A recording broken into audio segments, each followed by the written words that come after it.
ছোড়া যোদ্ধারা চোখ দিয়ে পুষ বের হচ্ছে, অনেকের হাত নাই, অনেকের পা নাই, তারা কেঁদে কেঁদে দিন রাত এক করে ফেলতেছে, পরিবারের কাছে সম্মান পাচ্ছে না। তারা তো ওই সমস্ত বীর যে দেশের সম্মাননা পাওয়ার যোগ্যতা রাখে। মিডিয়া ভাইদেরকে বলবো, আমরা কোনো বিশৃঙ্খলা করতে চাই না। আমরা সকল ঢাকার ভিতরে যারা আছে 6 জায়গায় অবস্থান করতেছি, ঢাকার বাইরে থেকে যে ভাইরা এসেছে নিজের টাকা খরচ করে রাতের 4টা বাজে, রাতের 3টা বাজে এখানে এসে অবস্থান করতেছে। আমরা হুট করে এসে চলে বসি নাই, আমরা এখানে এসেছি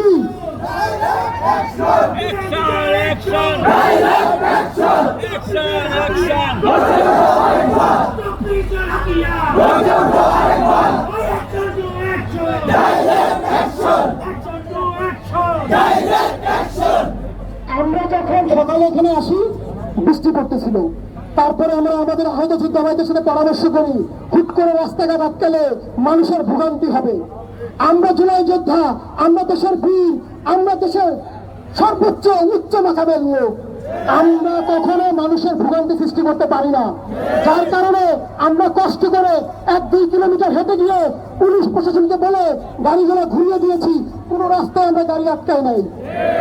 আমরা আন্দোলন বৃহস্পতিবার দেখেছি, যদি উপদেষ্টারা কাজের হয়, যদি বাংলাদেশের রাজনীতিবিদগুলো ভালো মন মানসিকতার হয়, তাদেরকে আমি বলতে চাই, ইমার্জেন্সি মিটিং ডাকেন, আজকের মধ্যে মিটিং ডাকেন। আজকের মধ্যে না পারলে কালকে সকাল 10টার মধ্যে আপনারা জুলাই ঘোষণা এবং জুলাই সনদ বাস্তবায়ন করেন, স্থায়ী সম্মেলনে অন্তর্ভুক্ত করেন, আমরা রাস্তা ছেড়ে দিই। যদি দেশকে ভালোবেসে থাকেন, দেশের মানুষকে বুকে ধারণ করে থাকেন।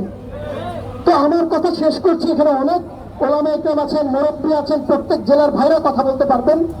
আমাদের একজন ভাই মাইকের দায়িত্ব পালন করবে, যাদেরকে ডাক দিবে তারা এসে সুন্দর সংক্ষেপে বক্তব্য পেশ করবে।